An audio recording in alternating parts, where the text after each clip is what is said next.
Oui, les amis, c'est Fabien Klimenko de Cannes dans les Alpes-Maritimes. Voilà, aujourd'hui on va parler un peu des Windsor et plus particulièrement de William d'Angleterre. Alors je reviendrai sur les Windsor plus tard, mais il est évident que les Windsor sont une famille très, très mystérieuse dont on connaît très peu de choses.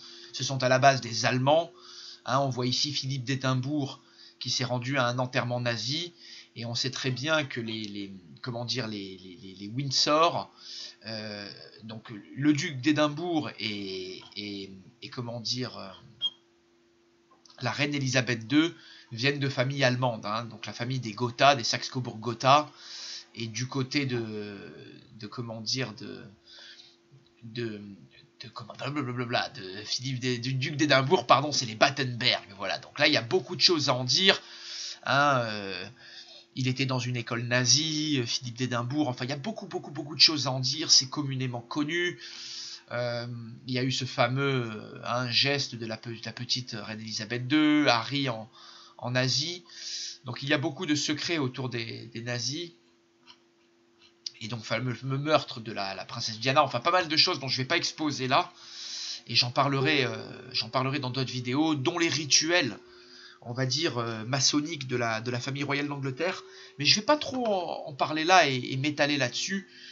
Et c'est vrai qu'il y a beaucoup de symboliques bibliques très liées à la reine d'Angleterre et au Windsor, et j'en parlerai, et qui ont fait parler d'eux. Et d'ailleurs, c'est vrai qu'on croise beaucoup de symboles sataniques, je vous dis, chez les Windsor, on en reparlera dans une autre vidéo.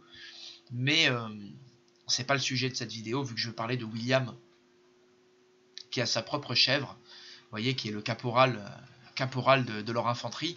On a la même chose en Thaïlande, ils ont un chien qui est militaire, général militaire. Là-bas, ils ont une chèvre qui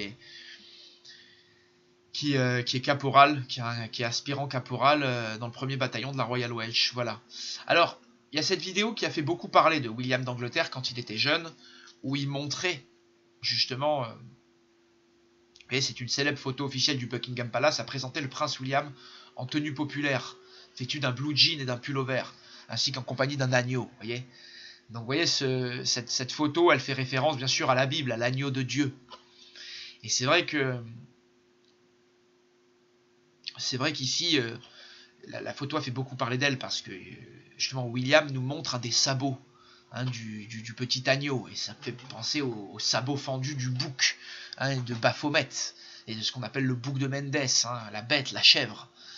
Et c'est vrai que une chose aussi a beaucoup fait parler et a identifié justement William à l'Antéchrist, en plus de cette photo, c'est le fait que William a reçu une blessure mortelle à la tête. Le 3 juin 91, alors qu'il était âgé de seulement 9 ans, il a reçu un coup accidentel de club de golf à la tête. Et il a eu une fracture du crâne.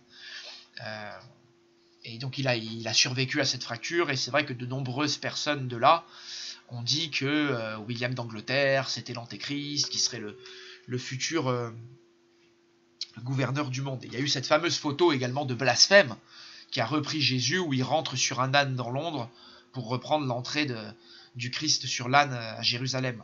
Alors l'Antéchrist est connu pour blasphémer Dieu et dénigrer la figure du Christ, en réalisant principalement une certaine imitation de l'statue messianique, mais toujours dans un esprit de moquerie.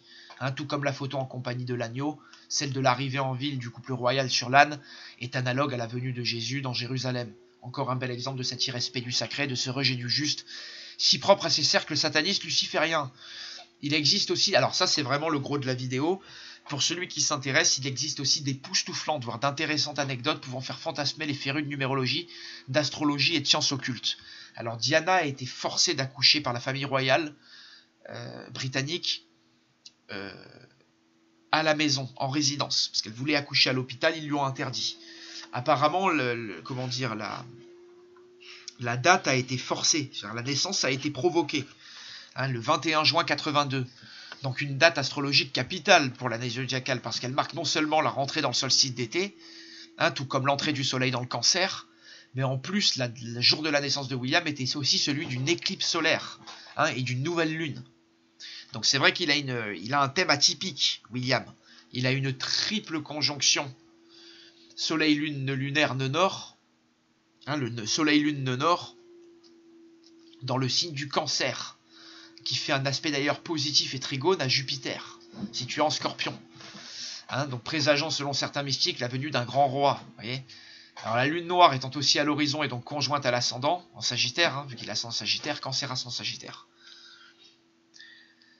Donc c'est vrai qu'il a un thème déjà, il a un thème de boucher, William. Et il est né à un moment très particulier, mais ça ne s'arrête pas là. Donc en référence au 21 juin, le nombre 216 pour 21,6 est aussi le produit de 6 élevé au cube. Hein, 6 x 6 x 6, et 216. La date de naissance du prince William fait donc analogie au nombre de la bête, 666. Un autre fait numérologique très troublant, le mariage du prince avec Kate Middleton, du 29 avril 2011, est survenu 66 ans, jour pour jour, après celui d'Hitler. En effet, le Führer s'était marié à Eva Braun le 29 avril 1945. Voilà un fait très intéressant qui a fait évidemment fantasmer beaucoup de personnes, sachant que la famille royale anglaise est censée être totalement anti-nazi et côté allié. Pourquoi choisirait-il le même jour de naissance, le même jour de mariage que le Führer? Tout cela paraît si peu approprié pour le prince probablement en vue de devenir le futur roi d'Angleterre, et ce ne sont pas pourtant là les seules bizarreries numérologiques qui lui sont associées. La vie entière de William est tracée par une série occulte de nombres méconnus. William a réalisé son premier jour d'école le 24 septembre 85. Il avait 3 ans, 3 mois et 3 jours.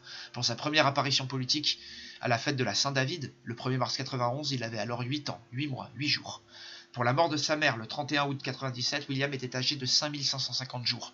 Selon la concordance de James Strong réalisée sur la Bible du roi Jacques, donc la Bible King James, 5550 fait référence au mot grec chronos, ou chronos signifiant le temps. C'est également bien sûr le nom grec du titan déchu, Saturne, qui est caractérisé en astrologie comme le grand maléfique. C'est le dieu du temps infanticide associé à la mort, mais aussi Satan, l'ange déçu. D'où Saturne, Satan. Voilà. Pour les funérailles, et pour la veille des funérailles de Diana, le 6 septembre 97, au moment où le corbillard a emmené le corps de sa mère, le jeune prince avait environ 5,55 jours. Entre sa première apparition publique le 1er mars 91 et les funérailles de sa mère, il s'est écoulé 2380 jours, soit 6 ans, 6 mois et 6 jours. Vous voyez, donc c'est vrai que ça a fait parler beaucoup de monde, tous ces chiffres, toute cette récurrence de numérologie. Pour ses 6 ans et demi, ou le 3275e jour de sa vie, le 21 décembre 1988, a vu l'Angleterre frappée par l'attentat du terroriste. Par un attentat terroriste, vous voyez. Avec une bombe à bord, l'avion Clipper Made of the Sea explosa au-dessus du village de Lockerbie en Écosse et causa la mort de 270 personnes.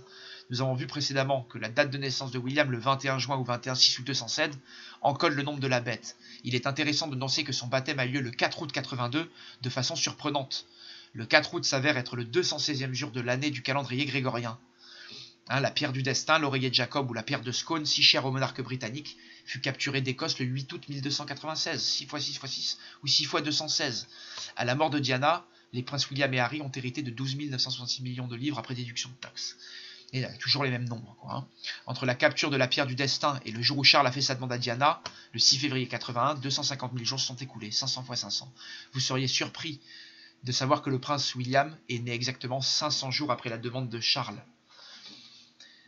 En gématrie ou gamatria, le nombre 500 donne prince dans la langue hébraïque et antéchrist en gématrie grecque. Alors, justement, je voudrais revenir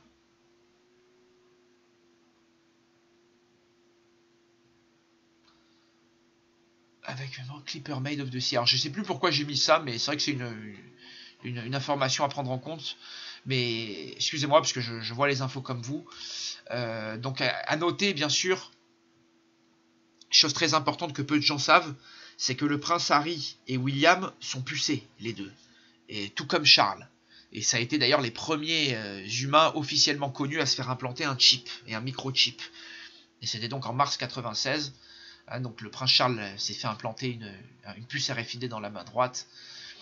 Et il a montré également que lui et ses deux fils avaient été les premières personnes à s'être volontairement implantées, vous voyez. Le prince Charles a épousé Camilla exactement 66 666 heures après la mort de la princesse Diana. Le mariage a été repoussé au 9 avril 2005, car il avait été programmé le 8, date d'une autre éclipse solaire et des funérailles du pape Jean-Paul II. Voilà, écoutez, je vais vous laisser là-dessus. Quoique non, écoutez, attendez, on va essayer de passer encore 5-6 minutes à regarder d'autres secrets de de la couronne d'Angleterre que j'essaierai d'exposer dans d'autres vidéos, mais c'est vrai que j'en ai pas parlé dans celle-ci. Mais c'est vrai qu'il y a la pierre du destin chez les monarques anglais, vous voyez. Ils ont sous le... Vous voyez, la pierre du destin, aussi connue sous les noms de pierre de Scone ou oreiller de Jacob, est un bloc de grès, utilisé dans les rituels de couronnement du Royaume-Uni. Cette pierre est d'ailleurs sous le trône du monarque britannique. Vous voyez, le terme Union Jack fait référence aux tribus de Jacob. Hein, le roi d'Angleterre étant celui qui réunifie les 12 tribus d'Israël. Hein, donc, d'ailleurs, Jacob, c'est le nom, justement. C'est le nom à la base d'Israël, hein, qui a été renommé par Dieu. À la base, il s'appelait Jacob. Et donc, selon... Alors, c'est vrai que les souverains britanniques furent couronnés sur le trône de Westminster. La reine fut d'ailleurs couronnée au sommet d'un escalier en forme pyramidale, qu'on voit là. Et il y a cette pierre de Scone, hein, qui est très très connue sous le trône anglais, avec les kilts qui viennent d'Égypte et pas d'Écosse. Et donc, selon Fritz Springmeier, la famille Windsor est issue de la tribu de Dan, l'une des 12 tribus d'Israël, qui, selon lui et certains pères de l'Église, enfantera l'Antéchrist. Voilà. Donc le port du kilt, du sceptre, du fouet et des perruques sur la tête des magistrats anglais sont tous des objets datant de l'ancienne Égypte. Les pharaons portaient le kilt, comme le prince Charles. Ce n'est pas donc un vêtement originaire de l'Écosse. Les multiples sceptres de la reine, dont celui qui possède l'un des plus gros diamants du monde, sont à l'origine de l'un des attributs du pouvoir du dieu égyptien à sceptre, hein, le dieu primordial Amon. On y reviendra beaucoup. Hein, ce fameux Amon. Voilà. Donc c'est vrai que on retrouve beaucoup de... Même pas beaucoup, on trouve énormément de symboliques, on va dire bibliques et maçonniques et satanistes dans les armoiries, justement, de la famille Windsor et celle du prince Charles de Galles, vous voyez.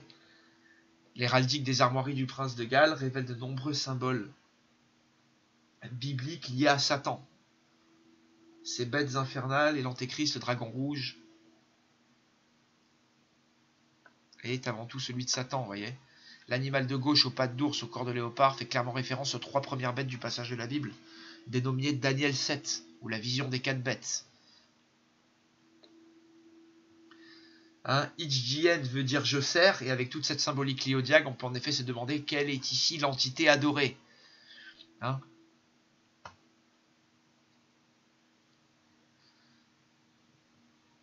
Donc c'est vrai qu'il y a beaucoup... il y a beaucoup de choses qui ont laissé parler sur cette famille d'Angleterre, qui est à la base, et je vous dis qu'ils sont originaires d'Allemagne, qui sont d'origine allemande, et les Anglais n'ont plus de gouvernants anglais, quoi. Ils sont des Allemands, en fait, qui gouvernent le trône d'Angleterre. Chose aussi qui n'est pas négligeable.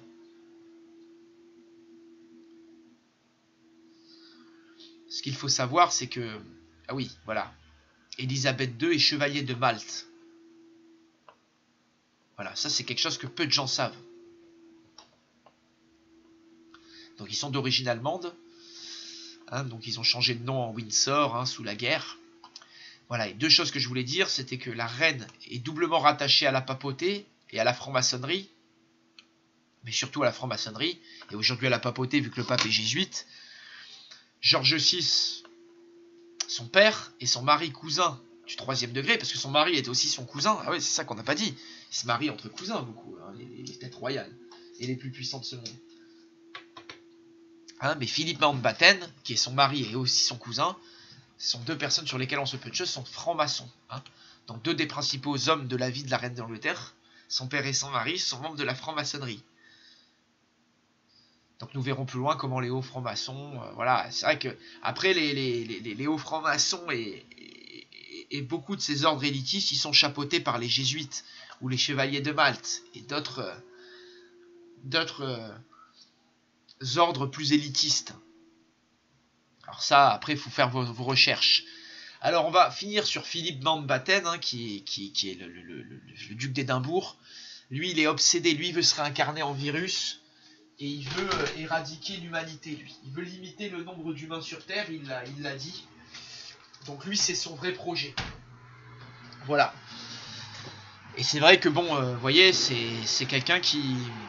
Il a grandi, été éduqué en tant qu'orphelin, gouverné par les nazis à cette époque, vu qu'il Hein, il a grandi, il a été éduqué en Allemagne nazie.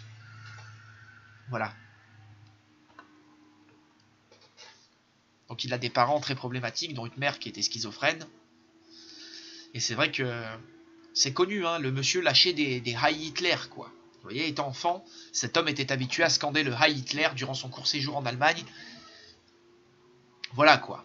Et d'ailleurs, il est allé à, vous voyez, Philippe d'Édimbourg s'est rendu à un enterrement nazi en 1937 avec ses beaux-frères. Voilà, Philippe de Hesse-Kassel. Vous voyez, ici, qui sont bien là.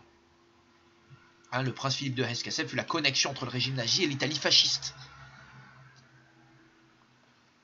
Des infos très intéressantes. Et ça explique, vous comprenez pourquoi ces gens-là se déguisent en nazi et pourquoi maintenant Elisabeth II faisait le salut.